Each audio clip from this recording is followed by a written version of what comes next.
In Beeston, Leeds, anti-war campaigner Mr Gilbertson thought he'd found people of like minds when he started working with a young, opinionated community worker, Mohammed Sadiq Khan, and the other local man who would bomb London, Shahzad Tanweer. I was shocked, and I wonder why nobody listened to me, the police. But I know that other people were talking to the police at the same time. There was many people voicing their concern about what was happening in Beeston, but nobody would listen to anybody. Mr Gilbertson fell in with MSK and Tanweer because they were working for council-funded projects in the community. He provided the computer skills. But working in a Muslim shop introduced me to the Muslim community, and I was quite happy to work with the charities because they were all legitimate, funded charities. Mr Gilbertson was mending computers at the Iqra bookshop, which has now changed hands. The new business has nothing to do with Iqra. He remembers MSK as a normal guy. It was around about this time I first actually came into contact with Khan.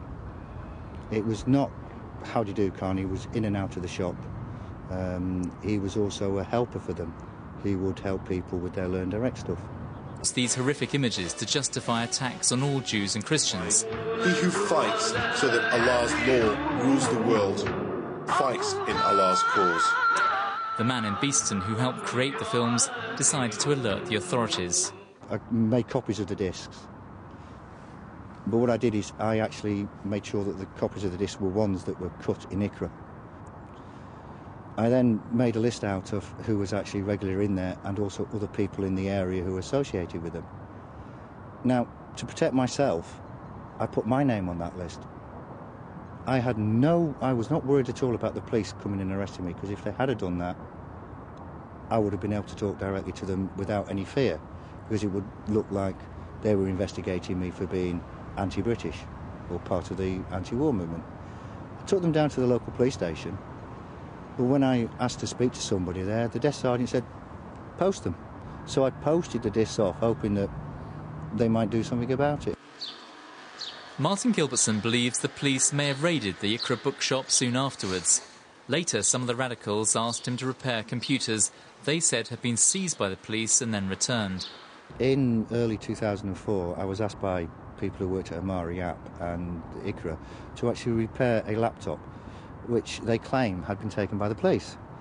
I had no reason to disbelieve them. They were quite happy to say, oh yeah, they've took my computer, they've naffed it up. The negative side is pure hatred of the English way of life, of Americanism, the constant blaming for all the troubles on a specific group. It's the one thing, every one of them who walked in there, no matter what level they were at, was their blaming of the Jews for everything. It came to a head one day when I pointed out that my wife was a quarter Jew. Her grandparents had moved to England from Poland.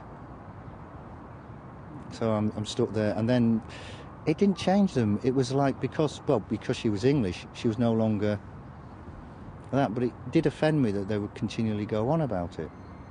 Mr Gilbertson's evidence paints a picture of council support for radicals in Beeston in the years before the London bombings.